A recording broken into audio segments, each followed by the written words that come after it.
Jornal Anhanguera de volta e moradores de Cristalina estão sofrendo com as ruas esburacadas. Por causa das chuvas dos últimos dias, várias crateras se abriram e teve motociclista que caiu, inclusive, em uma delas. Em algumas ruas, os motoristas precisam colocar até madeiras para sair com o carro da garagem. Vamos entender melhor aí na reportagem de Danilo Moreira e Francisco Oliveira. A situação não está nada boa para quem precisa passar pelas ruas em Cristalina. Aqui, a chuva dos últimos dias abriu uma verdadeira cratera. A coisa está tão complicada que para sair com o carro da garagem, o marido da Maria Inês precisa usar uma tábua. Quando ele chega, todas as vezes ele tem que colocar a tábua para poder passar, às vezes não tem como, ou às vezes ele tem que vir por cima e colocar o carro por aqui, porque não tem como passar. Ela conta que mudou para esta casa há poucos dias e já está pensando em sair do bairro. O meu marido está até falando em mudar daqui, porque senão ia acabar com o carro, porque não passa. Não tem como ficar entrando aqui desse jeito, acaba com as coisas. O Tailan é entregador. Ele circula por toda a cidade. Fica difícil trabalhar com as más condições das ruas. E o motociclista já teve a ter prejuízos por causa de um buraco. Todo lugar que você vai tem um tanto de buraco desse aqui, é rua esburacada, como você pode ver. E aquilo ali aconteceu de eu chegar a cair nele nessa segunda-feira. Caí, quebrei a minha moto todinha aí, gastei um dinheiro para arrumar ela, meu meio de trabalho, meu meio de sustentar minha família. Você tentou amenizar o problema aí jogando terra, né? Peguei um carrinho de mão e joguei ali. No dia que eu caí, eu vim meio nervoso e joguei um bocado de terra e cascalho ali. Esta outra rua fica no mesmo bairro, dá só uma olhada, buracos em vários trechos. E o dono da oficina, que fica no mesmo local, já sabe de cor os defeitos das motos que chegam para ele. Os mais comuns é uma roda amassada, de termo de chuva, amortecedor estourado, essas coisas. E tirando isso daí vem o problema de quedas, que cai, querendo ou não separar a moto com numa terra dessa que afunda, a moto cai no chão. Quebra manete, retrovisor, esses detalhes. Agora eu estou em outro ponto da cidade, no bairro Cristal, também em Cristalina. Diferente do bairro Nova Andrade, que nós estávamos lá agora há pouco, aqui os problemas são bem parecidos também. Para o morador ter que passar, ele tem que fazer isso aqui, ó, pular o buraco. A pessoa mais idosa com certeza tem dificuldade. Além disso, tem um outro problema aqui que os moradores chamaram a atenção, foi dessa obra aqui que a prefeitura fez aqui na região. Segundo os moradores, isso aqui é para a água descer e chegar até lá embaixo. Vou falar com o Robson aqui, foi ele que chamou a nossa equipe até aqui no bairro, né, Robson? Problema que tem atrapalhado muito vocês aqui, inclusive você que tem carro para passar aqui por essas crateras, é muito difícil, né? Com certeza, o acesso aqui é muito complicado, como você está vendo aí, a gente corre risco, né? Nós temos aí dificuldade de passagem, né? Nossos carros aí quebram, é amortecedor, né? Tem dificuldade aí de acessar aí as nossas ruas, né? E aí nós queremos uma resposta aí do atual prefeito, né? Dos vereadores, né, que só concentram mais no centro, a arrumar o centro, e nós aqui, bairro aqui em volta da cidade, se vive nesse caos aqui, né, abandonado pela atual administração. E os moradores inconformados dizem que quem deveria dar atenção aos problemas do bairro só aparecem na época das campanhas eleitorais. Fora isso... Na época de política ele é uma pegação na mão da gente, abraça os filhos e beija e que vamos fazer isso, vamos fazer aquilo. Só promessas. Nós entramos em contato com a prefeitura lá de Cristalina, que respondeu que a gente está acostumado a ver aí nesses casos. A assessoria disse que é preciso esperar o período de chuvas passar para então dar início às melhorias que estão previstas ali para esses bairros. Disse ainda que os problemas são resultado da falta de investimento da gestão passada. A gente segue então esperando que quando as chuvas passem alguma coisa seja feita então lá por aquela região. E os moradores de Itarumã estão na expectativa da obra para recuperar um trecho da pista da GO 206 que caiu no sudoeste do estado. Desde que o asfalto cedeu por causa das chuvas, os caminhões estão tendo que passar num desvio dentro da cidade, o que está causando um transtorno danado para os moradores de lá. O desvio tem apenas 1 quilômetro, mas para os moradores a dor de cabeça é muito maior. Tava com muita poeira. Tem atrapalhado muito? Tem. O incômodo que eles estão passando começou no dia 29 de novembro, depois que esse trecho da GO 206 cedeu. Com a pista interditada, a alternativa para quem precisa seguir viagem é passar por dentro da cidade. O desvio traz movimento para dentro da cidade e dor de cabeça para os moradores. Nesses 15 dias em que a rodovia está interditada, chegam a passar por aqui caminhões de até 40 toneladas. E os efeitos são sentidos ao longo desse trajeto, com desníveis e os buracos. Agora olha a poeira que levanta quando um caminhão passa. Os caminhões altos demais chegam a arrebentar fios de energia, como mostram essas fotos feitas pelos moradores, que registraram também a lama em dias de chuva. O movimento de carreta aqui aumentou demais e isso é perigoso porque estraga a rua, acaba com as ruas, acaba com a instalação, porque dando a pegar esses trem muito alto, pega nos fios, estraga. Então vai causando um transtorno, estragando muita coisa. Segundo a Defesa Civil, a cratera abriu em função da chuva intensa. Foram 200 milímetros em apenas 2 dias. As manilhas não deram conta de escoar a água, o que gerou uma infiltração e a pista acabou cedendo, trazendo transtornos para toda a cidade. A cidade em si, ela não oferece estrutura para esse tráfego pesado, mas a gente espera que eles comecem, eles têm uma promessa que eles vão começar agora na segunda-feira, a execução dessa obra. A previsão é que os reparos durem 30 dias e até a pista ser liberada, essa cena não deve mudar. Bom, depois de mais de 2 semanas, começaram nesta manhã as obras para recuperar um trecho da GO 206 que cedeu lá em Itarumã, no sudoeste do estado. Enquanto a pista não é liberada, moradores encaram aí esse transtorno danado, com desvio por dentro da cidade. A Agência Goiana de Infraestrutura e Transportes disse que fez levantamento no local e elaborou um estudo das intervenções necessárias na rodovia para poder fechar a cratera, que tem mais de 15 metros de largura, como a gente está vendo aí nas imagens. Por enquanto, o trânsito segue sendo desviado por dentro mesmo da cidade de Itarumã. Nessa manhã, uma máquina começou a mexer no local que cedeu. Os reparos devem durar aí cerca de 20 dias. E o Fantástico trouxe uma reportagem sobre os medicamentos ditos naturais para emagrecer. As cápsulas eram feitas de madeira clandestina, sem higiene, em uma fazenda de Cachoeira Alta, a 350 quilômetros de Goiânia. Vendido pelas redes sociais, uma cabeleireira contou como ficou depois de tomar o medicamento. Essa era uma das principais iscas para atrair os clientes. Um visual totalmente diferente em poucos dias. Uma coleção de fotos de antes e depois.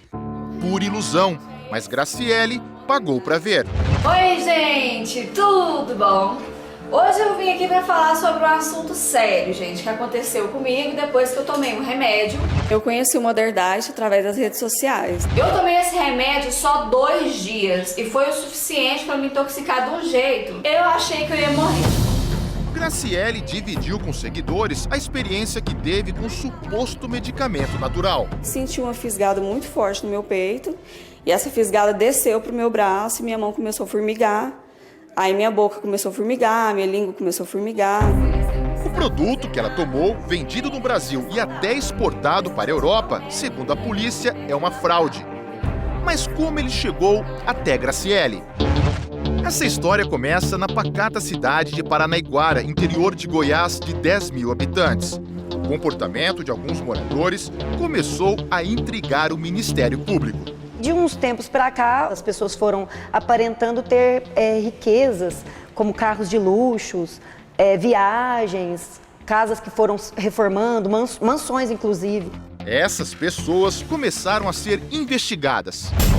A polícia descobriu que o dinheiro vinha de uma rede de produção clandestina de medicamentos. Em escutas telefônicas, Zaiden Filho, suspeito de ser um dos líderes da quadrilha, fala com a esposa sobre o dinheiro guardado em sacolas, dentro de um dos carros da família. Você sabe quantas sacolas tinha? 6, 7, mais o porta-luva. Cada uma dessas aí tem 150, só a de papel tem 170. E põe lá em cima do guarda-roupa. E a chave está dentro da minha bota. Segundo a polícia, o valor nas sacolas passa de R$1 milhão. E de onde veio todo esse dinheiro? São 18 quilômetros de estrada de terra até chegar à cidade vizinha, Cachoeira Alta. O suposto medicamento era produzido nesta fazenda. O laboratório fica uns 500 metros aqui da entrada. Um lugar bem simples, que não chama a atenção de quem passa por aqui. Lá dentro, pelo menos 2 toneladas de produtos foram apreendidas. Era tudo produzido sem nenhuma higiene. As cápsulas prontas eram colocadas em baldes desse tipo. E a gente percebe que está todo sujo. Não tinha vigilância sanitária, regulamentação da Anvisa, nenhuma autorização, nenhum responsável técnico pela fabricação desses medicamentos. Para aumentar a produção do suposto medicamento para emagrecer, a quadrilha precisava do equipamento para misturar as substâncias em grande quantidade. O grupo resolveu então comprar uma betoneira, esta aqui, usada na construção civil. Algo surreal e inacreditável. Nem mesmo existiam instrumentos de rigor para pesar o tanto da forma que eles utilizavam. Sequer eles mesmos sabiam o tanto de medicamento que eles estavam colocando de cada substância.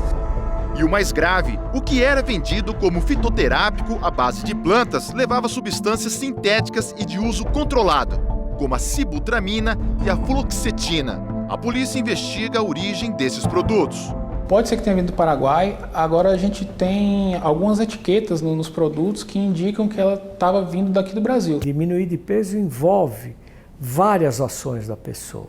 Mudança alimentar, aumentar a atividade física que faz, usar o medicamento adequado. Na investigação, em Goiás, até agora 14 pessoas foram presas. Entre elas, Zaiden e a esposa, que haviam se mudado para Uberlândia, em Minas Gerais. Eles podem responder por adulteração de produto, que é um crime hediondo.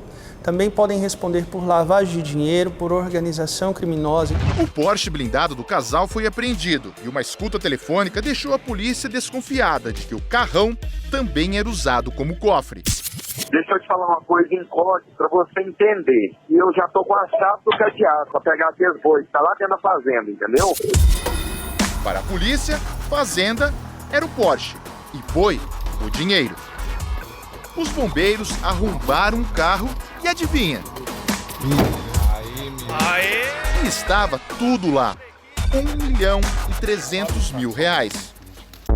O advogado de Zaiden e da esposa disse que não vai se manifestar porque não teve acesso à investigação. Em nota, a Anvisa disse que a venda de produtos clandestinos é um caso de polícia e que medicamentos só podem ser comercializados por farmácias e drogarias.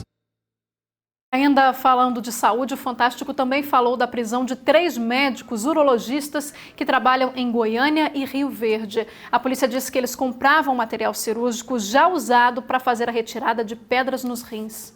Essas 3 pessoas passaram por cirurgias de retirada de pedras nos rins esse ano. 2 delas não quiseram se identificar. Aí eu ficava bom mesmo, né? Aí passou uns 8 dias, né? Aí eu comecei a sentir mal, aí voltei nele lá de novo, aí eu tava com infecção lá do cateto. Eu sentia muita dor, inclusive até no caminhar, urinava muito sangue, perdi muito sangue. Na quarta-feira passada, esses pacientes descobriram que os médicos urologistas responsáveis pelos procedimentos tinham sido presos temporariamente. Segundo a polícia, eles compravam material reaproveitado para fazer cirurgias. Eu já vi cambalachos em tudo, mas ouvi falar que reciclou material cirúrgico, para mim foi assim, sabe, um tombo. Esse tipo de operação é muito comum e, quando feito corretamente, tem uma taxa de sucesso acima de 90%, segundo a sociedade. O médico Ronaldo Sesconeto, de Rio Verde, no interior de Goiás, chegou a ser aconselhado a não reutilizar tanto o material. Comprei um monte de fibra sua e tem uma que está durando muito tempo mesmo. Então, fica tranquilo que eu sou seu freguês. Doutor, se o senhor puder usar a fibra assim, umas 10, 15 vezes, depois picotar ela para jogar fora. Fibra muito usada, ela começa a já não responder igual ela é quando nova. E também preservar o equipamento de laser, né? O conselho partiu de Kemel Toniol, que foi vendedor de empresas de equipamentos cirúrgicos. Ele está preso preventivamente desde setembro. Se o material ele é de uso único, você não pode reutilizar porque ele vai perdendo as propriedades. Risco de infecção ele pode existir? Pode também, dependendo do material, se tiver alguma arranhadura, algo que não permita uma limpeza adequada desse material, isso pode ter resíduos na própria sonda, no catéter. Vários equipamentos esterilizados ilicitamente foram apreendidos com os médicos presos. Essa extratora de cálculo, o fabricante veda expressamente a esterilização. Na própria embalagem já vem essa vedação.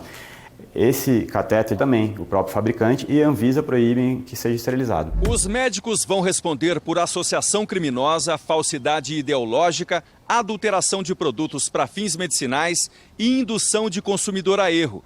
Se considerados culpados em todas as acusações, a pena vai ficar entre 15 e 30 anos. A defesa de Kemel Toniol diz em nota que vai aguardar novas informações para se manifestar. O Conselho Regional de Medicina do Paraná, em nota, disse que aguarda a manifestação oficial da polícia para abrir uma sindicância e detectar possíveis infrações éticas dos médicos presos. O Conselho Regional de Goiás afirmou em nota que também vai apurar o caso. Em nota, a defesa de Ronaldo Sesconeto afirma que não teve acesso aos autos, portanto não conhece o teor das acusações. Para a defesa de Camilo Idalino, não há nenhuma conduta do médico que possa configurar crime. A defesa de Daniel Magalhães diz que o médico desconhecia qualquer ato de ilegalidade. E tem mensagem chegando aqui pra gente pelo nosso WhatsApp 984424000. Vou começar lendo aqui a mensagem da Fernanda Cassimiro de Lusiânia, diz que sempre assiste o jornal, que gosta muito de mim. Beijo grande pra você então, Fernanda. Tem também mensagem do Miguel Henrique de Lusiânia, diz que também não perde o jornal Anhanguera. O Osman Meirelles, também de Lusiânia, e o Bruno, que diz que se reúne com a família todos os dias para assistir ao jornal. Grande abraço para todos vocês. Vocês podem continuar enviando mensagens aqui para mim pelo nosso WhatsApp, repetindo então 984424000, essa mandar que daqui a pouquinho eu leio. Rápido intervalo comercial e no próximo bloco tem a previsão do tempo aqui para toda a nossa região do entorno. No quadro Vamos Ajudar tem a história da Cristina. Ela está desempregada, tem 3 filhos para criar. A renda do marido, que cata recicláveis, não está sendo suficiente para sustentar a família.